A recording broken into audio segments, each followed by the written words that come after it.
വീഡിയോയിൽ വളരെ ഇമ്പോർട്ടൻ്റ് ആയിട്ടുള്ള കുറച്ച് ജിയോ പൊളിറ്റിക്കൽ ഡെവലപ്മെൻറ്റ്സ് ആണ്. ഇതിൽ വാൾ സ്ട്രീറ്റ് ജേണൽ പലപ്പോഴായിട്ട് അമേരിക്കയുടെ ഉള്ളിൽ ട്രംപ് അഡ്മിനിസ്ട്രേഷൻ്റെ ഉള്ളിൽ നടക്കുന്ന ഡിസ്കഷൻസിനെ വ്യാഖ്യാനിച്ചുകൊണ്ട് പലതരത്തിലുള്ള റൂമേഴ്സ് പടച്ചുവിടുന്നതായിട്ടുള്ള വാർത്തകൾ പുറത്തു വരുന്നുണ്ട്. അതിൽ നമ്പർ 1, പീറ്റർ ഹെഗ്സത്തും ട്രംപും തമ്മിൽ ആയുധങ്ങളില്ലാത്തതുമായിട്ട് ബന്ധപ്പെട്ട വിഷയത്തിൽ തർക്കിച്ചതായിട്ടും, ആയുധങ്ങളില്ലാന്നുണ്ടെങ്കിൽ പിന്നെ എന്തിനാണ് ഒരു മിസ്ലീഡിങ് ചെയ്ത് ആക്രമണം നടത്താൻ വേണ്ടി പ്രേരിപ്പിച്ചത് എന്നുള്ള തരത്തിൽ ട്രംപും പീറ്റർ ഹെഗ്സത്തും ആർഗ്യുമെൻ്റ് നടത്തിയതായിട്ടുള്ള വാർത്ത വാൾ സ്ട്രീറ്റ് ജേണൽ അടിച്ചിറക്കിയിട്ടുണ്ട്. അതുപോലെ തന്നെ അമേരിക്കയുടെ ഉള്ളിൽ വെപ്പൺ ഷോർട്ടേജ് എന്നുള്ള നിലയിലുള്ള വാർത്തകളും അവർ അടിച്ചിറക്കുന്നുണ്ട്. ഇത് രണ്ടും തന്നെ ഫേക്ക് നറേറ്റീവ് ആണെന്നാണ് ട്രംപിൻ്റെ സൈഡിൽ നിന്നുള്ള എക്സ്പ്ലനേഷൻ. അതുമാത്രമല്ല, ഫേക്ക് മീഡിയകൾക്കെതിരെ ശക്തമായ നടപടി സ്വീകരിക്കും, 10 വർഷം കഠിന തടവും പിഴയും ഏർപ്പെടുത്തുമെന്നാണ് പറഞ്ഞിരിക്കുന്നത്.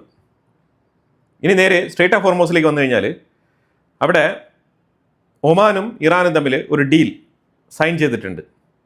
ഈ ഡീലിൽ ഒമാൻ വെറുതെ അങ്ങ് ഒപ്പിട്ട് കൊടുത്തിരിക്കുകയാണ്, അല്ലാതെ വേറെ മാർഗ്ഗമില്ല അവർക്ക്. കാരണം അമേരിക്ക ആണെന്നുണ്ടെങ്കിൽ സ്ട്രേറ്റ് ഓഫ് ഹോർമോസിൽ ഒരു സ്മൂത്ത് ട്രാൻസ്ഷിപ്മെൻറ്റ് വേണം എന്നുള്ള രീതിയിൽ ആക്രമണം വൈകിപ്പിക്കുകയാണ്. അപ്പോൾ ഇതിനെ തുടർന്ന് സംഭവിച്ചത് എന്താണെന്ന് പറഞ്ഞാൽ, ഇറാൻ്റെ സൈഡിലൂടെയാണ് കപ്പലുകൾ കടന്നു പോകേണ്ടത്. അത് ഇൻ്റർനാഷണൽ വാട്ടർവേയും കഴിഞ്ഞ് ഇറാൻ പറയുന്ന രീതിയിൽ ഇറാൻ്റെ തീരത്തുകൂടി വേണം കപ്പലുകൾക്ക് കടന്നു പോകാൻ, ഇറാൻ്റെ പെർമിഷനോട് കൂടി. ഇതിനാണ് ഒമാൻ ഒപ്പിട്ട് കൊടുത്തിരിക്കുന്നത്. ഇനി JD വാൻസ് പറയുന്നത് ഇറാൻ ഒരു ഫ്രാക്ചേർഡ് ഗവൺമെൻറ് ആണ്, അവരെടുത്ത് പോയിട്ട് നമുക്ക് ചർച്ച നടത്തുക എന്നുള്ളത് അസാധ്യമായിട്ടുള്ള വിഷയമാണ്, ചർച്ച നടത്താൻ സാധിക്കില്ല എന്നാണ് JD വാൻസ് ഇന്ന് പറഞ്ഞുകൊണ്ടിരിക്കുന്നത്.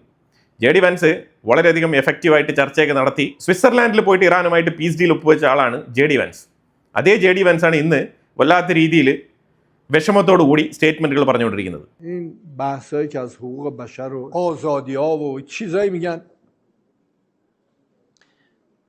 تو ذهن من قوی نبود ولی دیگه همش فرو ریخته است.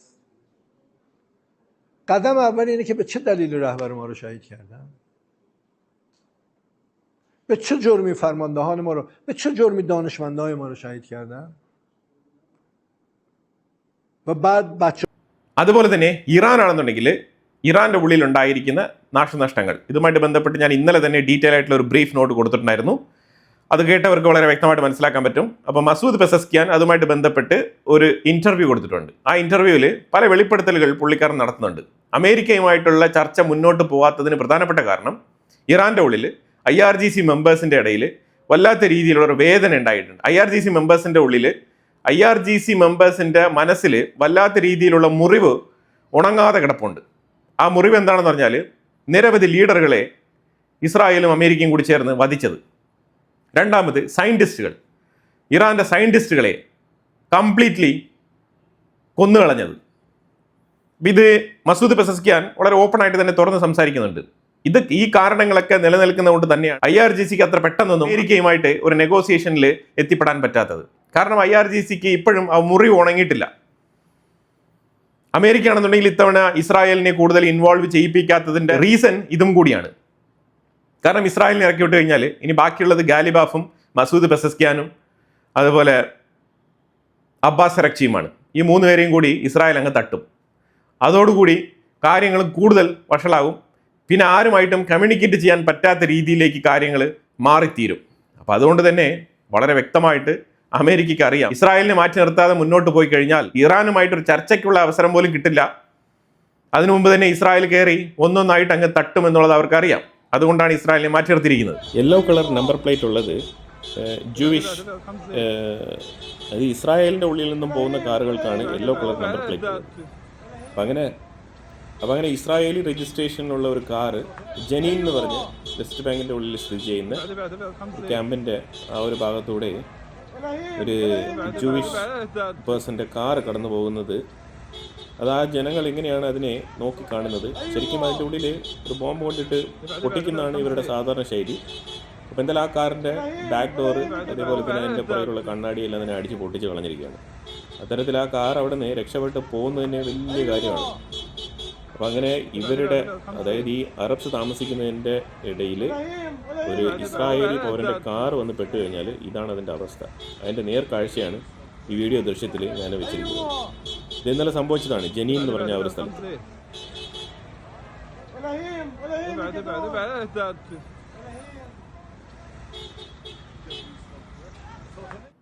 ഇനി സൗദി അറേബ്യയും അമേരിക്കയും കൂടി ചേർന്നിട്ട് 24/7 സർവൈലൻസ് എവിടെയാണ്?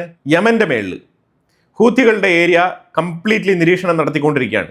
പ്രധാനപ്പെട്ട കാരണം വേറെ ഒന്നുമല്ല, ഇടയ്ക്കിടയ്ക്ക് ഹൂത്തികൾ സൗദി അറേബ്യയും അമേരിക്കയും ജസ്റ്റ് ഒന്ന് ഉറങ്ങുന്ന സമയത്ത് കൃത്യമായിട്ട് അവർ മിസൈലുകൾ അയച്ച് വലിയ രീതിയിലുള്ള നാശനഷ്ടങ്ങൾ ഉണ്ടാക്കുന്നുണ്ട്. ഇന്നലെ തന്നെ നിങ്ങൾ നോക്കൂ, ബാബൽ മന്ദേബിൽ 2 കപ്പലുകൾ, ഈ സൗദി അറേബ്യയിൽ നിന്ന് വന്ന 2 കപ്പലുകളെയാണ് ഇന്നലെ ഹൂത്തികൾ അറ്റാക്ക് ചെയ്തത്.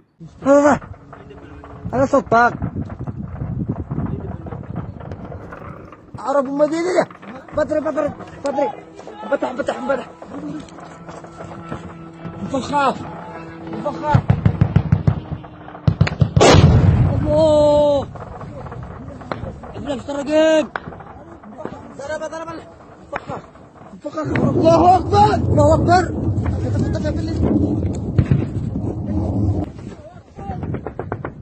بخاخ عرب أمي بخاخ وصلوا ساعتين تفكر هذا سلاح له سلاح. അതേപോലെ ഒമാന്റെ തീരത്ത് ഒരു കപ്പൽ അറ്റാക്ക് ചെയ്യപ്പെട്ടിട്ടുണ്ട്. അത് IRGC ആണ് അറ്റാക്ക് ചെയ്തത്. അപ്പം അങ്ങനെ 3 കപ്പലുകൾ ഇന്നലെ വൈകുന്നേരം മാത്രം മിഡിൽ ഈസ്റ്റ് മേഖലയിൽ തകർക്കപ്പെട്ടിട്ടുണ്ട്. ഇതാണ് സിറ്റുവേഷൻ. അപ്പം അതുകൊണ്ട് ഓയിൽ ട്രാൻസ്പോർട്ടേഷൻ പരമാവധി കുറഞ്ഞിരിക്കുകയാണ്, പ്രത്യേകിച്ച് സ്ട്രേറ്റ് ഓഫ് ഹോർമൂസിലും ബാബൽ മന്ദേബിലും. അതാണ് നിലവിലെ സിറ്റുവേഷൻ. ഇനി പലരും ചോദിച്ച FCRAയുമായിട്ട് ബന്ധപ്പെട്ട അമേരിക്കയുടെ ഉള്ളിൽ, കോൺഗ്രസിൻ്റെ ഉള്ളിൽ റിലേ മൂറെ എന്ന് പറഞ്ഞ കോൺഗ്രസ്മാൻ, സെനറ്ററാണ്. അമേരിക്കയുടെ സെനറ്റിൻ്റെ ഉള്ളിൽ ഇന്ത്യയിലെ FCRA ബില്ല് റിഫോം ചെയ്തതുമായിട്ട് ബന്ധപ്പെട്ട് വലിയ രീതിയിലുള്ള ആശങ്ക രേഖപ്പെടുത്തിയിട്ടുണ്ട്. അതായത് ക്രിസ്ത്യൻ മിനിസ്ട്രിയുടെ കീഴിലുള്ള സ്വത്തുവകകളൊക്കെ ഒരു പക്ഷേ ഗവൺമെൻറ് അങ്ങ് തട്ടിയെടുത്തുകൊണ്ട് പോകും. അതുപോലെ തന്നെ ലീഗലി പല NGOകൾക്കും പ്രവർത്തിക്കാൻ പറ്റാത്ത സാഹചര്യം ഉണ്ടാവും. പ്രത്യേകിച്ച് ഈ ക്രിസ്ത്യൻ ചാരിറ്റി മിനിസ്ട്രികൾക്കാണ് ഏറ്റവും കൂടുതൽ പ്രശ്നമുണ്ടാകുന്നത് എന്നുള്ള തരത്തിലൊക്കെ ഇതിനെ വ്യാഖ്യാനിക്കുന്നുണ്ട്. ഇവിടെ ഇന്ത്യ ചോദിച്ചിരിക്കുന്നത് ചില ഡോക്യുമെൻറ്റ്സ് ആണ്. ആ ഡോക്യുമെൻറ്റ്സ് സബ്മിറ്റ് ചെയ്തിട്ട് അവരവരുടെ ലൈസൻസ് പുതുക്കിക്കൊണ്ട് പോകാവുന്ന ചെറിയ വിഷയമാണ് ഇവിടെയുള്ളത്. ഇതിനെ ആഗോള തരത്തിൽ വലിയ രീതിയിൽ അമേരിക്കയിൽ നിന്നും പ്രഷർ ചെയ്ത്, അത് ക്രിസ്ത്യൻ മിനിസ്ട്രിക്ക് വലിയ രീതിയിലുള്ള ലോബിയിങ് ഉണ്ട്. ആ ലോബിയിങ് ഉപയോഗിച്ചുകൊണ്ട് അവർ ഇന്ത്യ എന്ന് പറഞ്ഞ രാജ്യത്തിനെ ഭീഷണിപ്പെടുത്തുന്നതിന് തുല്യമാണ് ഇത്തരത്തിൽ ഈ ഇന്ത്യക്കുള്ളിൽ പ്രവർത്തിക്കുന്ന ചാരിറ്റി സംഘടനകൾ FCRAയുമായിട്ട് ബന്ധപ്പെട്ട വിയോജിപ്പ് രേഖപ്പെടുത്തുന്നത്. FCRAയുമായിട്ട് ബന്ധപ്പെട്ട വിയോജിപ്പുണ്ടെങ്കിൽ നിങ്ങൾ പാർലമെന്റിൽ അവതരിപ്പിക്കുക, അല്ലാന്നുണ്ടെങ്കിൽ അത് ഇന്ത്യക്കുള്ളിൽ നിന്നും അതുമായിട്ട് ബന്ധപ്പെട്ട പ്രതിഷേധങ്ങൾ രേഖപ്പെടുത്തുന്നതിന് പകരം അമേരിക്കയിൽ നിന്നും ഇൻഡയറക്റ്റ് പ്രഷർ അപ്ലൈ ചെയ്യാനാണ് ക്രിസ്ത്യൻ മിനിസ്ട്രികൾ ശ്രമിക്കുന്നത്. അതാണ് നമുക്ക് വ്യക്തമായിട്ട് മനസ്സിലാക്കാൻ പറ്റുന്നത്. ഇതിനകത്ത് നേരെ ചൊവ്വയാണ് നിങ്ങൾ കാര്യങ്ങൾ ചെയ്യുന്നത്. നിങ്ങളുടെ പണമിടപാടുകളിൽ യാതൊരുവിധ പ്രശ്നങ്ങളും ഇല്ല എന്നുണ്ടെങ്കിൽ പിന്നെ എന്തിനാണ് ഇത്തരത്തിലുള്ള ഇൻഡയറക്റ്റ് പ്രഷർ അപ്ലൈ ചെയ്യുന്നത് അമേരിക്ക ത്രൂ? അമേരിക്കയ്ക്കും ഇന്ത്യക്കും തമ്മിലുള്ള ഡിപ്ലോമാറ്റിക് റിലേഷൻസിൽ വരെ വിള്ളൽ ഉണ്ടായേക്കാം എന്നുള്ള തരത്തിലാണ് ശരിക്കും ഈ FCRA ബില്ലുമായിട്ട് ബന്ധപ്പെട്ട വിഷയത്തിൽ ഈ റിലേ മൂറെ എന്ന് പറഞ്ഞ US കോൺഗ്രസ്മാൻ കോൺഗ്രസിൻ്റെ സെനറ്റിൽ സംസാരിച്ചത്. അപ്പോൾ ഇതിൽ നിന്നും കാര്യങ്ങൾ വളരെ വ്യക്തമാണ്. ആർക്കൊക്കെയോ നോവുന്നുണ്ട്, FCRA ബില്ല് ആർക്കൊക്കെയോ നോവുന്നുണ്ട്. ഈ കൊൽക്കത്തയിൽ മദർ തെരേസയുടെ ചാരിറ്റി ഓർഗനൈസേഷൻ പോലെ തന്നെ പല ഓർഗനൈസേഷൻസ് ഇന്ത്യക്കുള്ളിലുണ്ട്. വളരെയധികം കാലപ്പഴക്കം ചെന്ന സംഘടനകളാണെന്നുണ്ടെങ്കിൽ ഇവരൊക്കെ ഡോക്യുമെന്റേഷൻ വളരെ പെർഫെക്റ്റ് ആയിട്ട് കൊണ്ടുപോകേണ്ടത് ഈ കാലഘട്ടത്തിൽ വളരെ വളരെ ഇമ്പോർട്ടൻ്റ് ആണ്. കാരണം നാളെ ഇന്ത്യക്കുള്ളിൽ ഈ FCRA ത്രൂ വരുന്ന ഫണ്ട് തീവ്രവാദത്തിന് വിനിയോഗിക്കപ്പെട്ടു എന്നുള്ളൊരു വാർത്ത വന്നു കഴിഞ്ഞാൽ FATFൽ ആരാണ് ഉത്തരം പറയുക? അതിനെ ആയുധമാക്കാൻ വേണ്ടിയിട്ട് പാകിസ്ഥാൻ പോലത്തെ രാജ്യങ്ങൾ കാത്തുകെട്ടിയിരിക്കുകയാണ്. അപ്പോൾ അതുകൊണ്ട് ഇന്ത്യക്കുള്ളിൽ വരുന്ന ഫണ്ടുമായിട്ട് ബന്ധപ്പെട്ട വിഷയത്തിൽ വളരെയധികം ആക്യുറസി ആവശ്യമാണ്. അക്കൗണ്ടബിലിറ്റി വളരെ വളരെ ഇമ്പോർട്ടൻ്റ് ആണ്. അപ്പോൾ അതുകൊണ്ട് അത് റിസീവ് ചെയ്യുന്ന സ്ഥാപനങ്ങളും ലീഗലി ബൗണ്ടഡ് ആയിരിക്കണം. അപ്പം അത് തീർച്ചയായിട്ടും ഇന്ത്യയുടെ പാർലമെൻറ്റിൽ പാസ്സാക്കിയ ബില്ലാണ്. ഇനി അതിനകത്തൊന്നും തന്നെ ചെയ്യാനില്ല. അമേരിക്ക ഇപ്പോൾ പറഞ്ഞുകൊണ്ടിരിക്കുന്നത് ഡിപ്ലോമാറ്റിക്കലി പ്രഷർ അപ്ലൈ ചെയ്ത് ഇന്ത്യക്കുള്ളിൽ ഈ തിരുത്തിയ ബില്ല് പിൻവലിക്കാനുള്ള മാർഗങ്ങൾ സ്വീകരിക്കണം എന്നാണ് അമേരിക്കയുടെ ഉള്ളിൽ FCRA ബില്ലുമായിട്ട് ബന്ധപ്പെട്ട് ചർച്ച നടത്തുന്നത്. ഓക്കെ, നമ്മളുടെ FCRA ബിൽ അമേരിക്കയെ വേദനിപ്പിക്കുന്നുവെങ്കിൽ വേദനിപ്പിച്ചോട്ടെ. നമ്മൾ ചോദിക്കുന്നത് നമ്മളുടെ രാജ്യത്തിൻ്റെ സുരക്ഷയുമായിട്ട് ബന്ധപ്പെട്ട വിഷയത്തിൽ നമ്മുടെ രാജ്യത്തിനുള്ളിൽ റിസീവ് ചെയ്യുന്ന ഫണ്ട് അത് വളരെ ക്ലിയർ ആയിരിക്കണം. ആ അക്കൗണ്ടബിലിറ്റി ഉറപ്പുവരുത്തുക എന്നുള്ളത് നമ്മളുടെ ചുമതലയാണ്. നമ്മൾ അതുമായിട്ട് ബന്ധപ്പെട്ടാണ് നിയമങ്ങൾ നടപ്പിലാക്കിയിരിക്കുന്നത്. നൈജീരിയക്കുള്ളിൽ ഇന്നലെ തീവ്രവാദികൾ 308 പേരെ കടത്തിക്കൊണ്ടുപോയി. 308 പേരും ക്രിസ്ത്യൻ കമ്മ്യൂണിറ്റിയിൽപ്പെട്ട ആൾക്കാരാണ്. അവരെയാണ് നൈജീരിയക്കുള്ളിൽ ഈ തീവ്രവാദികൾ കടത്തിക്കൊണ്ടുപോയത്. അതിൽ 163 പേരെ ഇമീഡിയറ്റ് ആയിട്ട് തന്നെ റെസ്ക്യൂ ചെയ്തിട്ടുണ്ട്. 145 പേര് ഇപ്പോഴും തീവ്രവാദികളുടെ കസ്റ്റഡിയിലാണ്. അവരുടെ അവസ്ഥ എന്താണെന്നുള്ളത് ഇതുവരെ അറിയില്ല. അത്തരത്തിൽ നൈജീരിയക്കുള്ളിൽ തീവ്രവാദികളുടെ അഴിഞ്ഞാട്ടം തുടരുകയാണ്. അതുപോലെ റഷ്യ ആണെന്നുണ്ടെങ്കിൽ ഇന്നലെ ഓവർനൈറ്റ് ഉക്രൈൻ്റെ ഉള്ളിൽ മാരകമായിട്ടുള്ള ആക്രമണം, 101 ഡ്രോണുകളാണ് ഉപയോഗിച്ചത്. മാരകമായിട്ടുള്ള അറ്റാക്ക്. 4 മിസൈലുകൾ പ്രയോഗിച്ചിട്ടുണ്ടായിരുന്നു. 2 ഓണിക്സ് കാറ്റഗറിയിൽ പെട്ട മിസൈലുകൾ, അതുപോലെ തന്നെ 2 KH-31P കാറ്റഗറിയിൽപ്പെട്ട മിസൈലുകളും ഉപയോഗിച്ചിട്ടുണ്ട്. കാർക്കീവ് മേഖലയിൽ വീണ്ടും 6 പേർ കൊല്ലപ്പെട്ടു, 30-ലധികം പേർക്ക് ഗുരുതരമായ പരിക്ക്. സൗത്ത് ലെബനാൻ ഭാഗത്ത് ഇസ്രായേൽ എവാക്യുവേഷൻ നോട്ടീസ് ഇഷ്യൂ ചെയ്ത് വീണ്ടും മാരകമായിട്ടുള്ള ആക്രമണങ്ങൾ തുടരുകയാണ്. അതാണ് സൗത്ത് ലെബനാൻ ഭാഗത്ത് നടന്നുകൊണ്ടിരിക്കുന്നത്. അതുമായിട്ട് ബന്ധപ്പെട്ട ആക്രമണ ദൃശ്യങ്ങളാണ് ഞാനിവിടെ വെച്ചിരിക്കുന്നത്.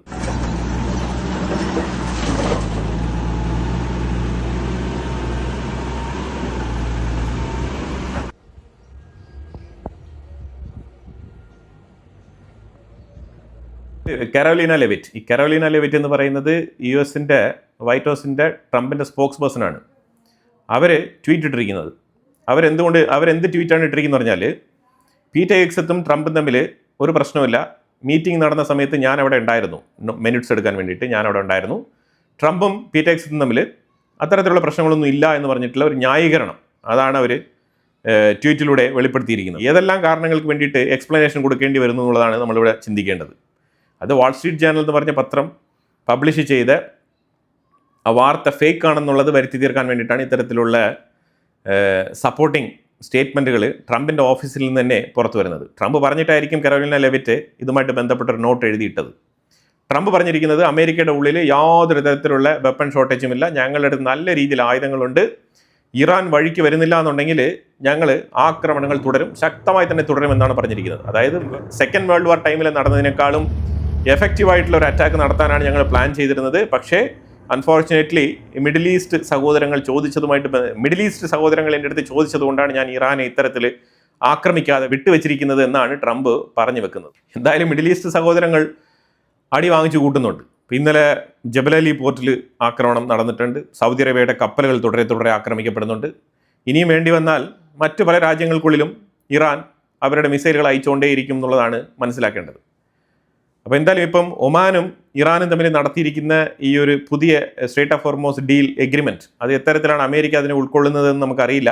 അപ്പോൾ എന്തായാലും ഇതുമായിട്ട് ബന്ധപ്പെട്ട വിഷയം വളരെ ഇമ്പോർട്ടൻ്റ് ആയിട്ട് അമേരിക്കയുടെ ഉള്ളിൽ ചർച്ച ചെയ്യപ്പെടുന്നുണ്ട്. ഇറാൻ്റെ ഉള്ളിലാണെന്നുണ്ടെങ്കിൽ കനത്ത നാശനഷ്ടങ്ങളാണ് സംഭവിച്ചിരിക്കുന്നത്. നിരവധി പേർ കൊല്ലപ്പെട്ടിട്ടുണ്ട് അമേരിക്കയുടെയും ഇസ്രായേലിൻ്റെയും ആക്രമണത്തിൽ. ആ വിഷയമാണ് മസൂദ് പെസസ്കിയാൻ വളരെ ഓപ്പണായിട്ട് തുറന്നു പറഞ്ഞത്. അതായത് ആക്രമണം നടന്നുകൊണ്ടിരുന്ന സമയത്ത് ഇറാൻ വിജയിക്കുന്നു, ഇറാൻ ഭയങ്കരമായി തിരിച്ചടിക്കുന്നു, ഇതാണെന്നൊക്കെ പറഞ്ഞുകൊണ്ടിരുന്നവർ ഇപ്പോൾ കരച്ചിൽ തുടങ്ങിയിട്ടുണ്ട്. കരച്ചിൽ എന്ന് പറഞ്ഞാൽ ഞങ്ങളുടെ രാജ്യത്തിനുള്ളിൽ ഉണ്ടായ നാശനഷ്ടങ്ങൾ വളരെ വലുതാണ്, നിരവധി പേർ കൊല്ലപ്പെട്ടിട്ടുണ്ട്, അതായത് നിങ്ങൾ കുറേ പേരെ തൂക്കിക്കൊല്ലുന്നുണ്ട്. അതുമായിട്ട് ബന്ധപ്പെട്ട് ഏതെങ്കിലും പറയാൻ മസൂദ് പെസസ്കിയാൻ അതുമായിട്ട് ബന്ധപ്പെട്ട് ഒന്നും തന്നെ പറയാനില്ല. പക്ഷേ അതേസമയം അമേരിക്കയുടെയും ഇസ്രായേലിൻ്റെയും ആക്രമണത്തിൽ നിരവധി പേർ കൊല്ലപ്പെട്ടിട്ടുണ്ട്. ഞാൻ ഇന്നലെ വായിച്ചല്ലോ, 50,000-ലധികം വീടുകളാണ് അറഞ്ഞം അടിച്ച് തകർത്ത് കളഞ്ഞിരിക്കുന്നത് ഇസ്രായേൽ. അപ്പോൾ എന്തായാലും വളരെ ഇമ്പോർട്ടൻ്റ് ആയിട്ടുള്ള വിഷയങ്ങളാണ് നമ്മൾ വീഡിയോയിൽ പങ്കുവച്ചത്. ഇതിനെക്കുറിച്ചുള്ള അഭിപ്രായങ്ങൾ കമൻറ്റ് ബോക്സിൽ രേഖപ്പെടുത്തുക. കൂടുതൽ വാർത്തകളുമായിട്ട് അടുത്ത വീഡിയോയിൽ വരാം. Thank you so much.